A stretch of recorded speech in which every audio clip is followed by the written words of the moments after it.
From the Laycock Center in Williamsburg, welcome to Football Media Day and Tribe Athletics TV. This is Jay Colley with head football coach at the College of William & Mary, Jimmye Laycock. And first of all, Coach, it was unroutine like last week with the postponement of the Elon game. And can you give us a brief description of what you and your team did last week?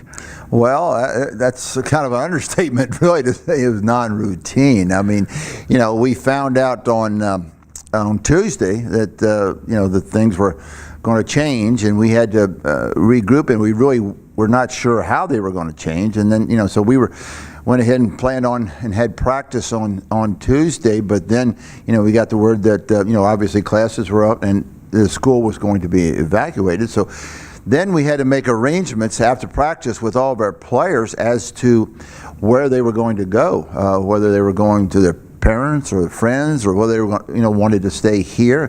Obviously, those that were in the college dorms had to get out, and they had to go places. So we had to scramble and make, we're dealing with 100 players, making sure that we had addresses, phone numbers, all that information, and talk to them about being safe and wishing them good luck and so on and so forth. And we didn't even know when we'd be back. We thought Sunday, but we weren't sure. And then we got word over the weekend that we'd be back Sunday, so then we had to scramble with getting them back, and fortunately all got back and all got back safely. Well, Coach, obviously we can conjure up a lot of negative things that have come out for being off a week that you didn't suspect was, and not only off, but not be able to contact your teams, but can you see some light at the end of the tunnel where there's some positive things that maybe came out of it? Well, you weren't, as coaches, we weren't really sure, what kind of shape, how they'd come back, whether they'd come back focused, whether they'd come back, whatever. But so far, the early indications this week have been that there's been good retention insofar as assignments, and their legs look fresh. In fact,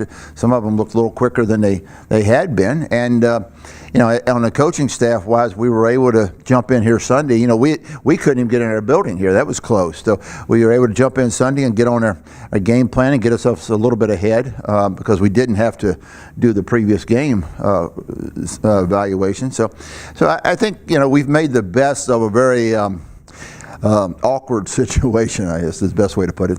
It is James Madison this week at JMU, clearly one of the top teams in the country. Coach, tell us a little bit about the Dukes this year. Well, they're number 2 in FCS right now. The only loss they had this year was a close loss at North Carolina State.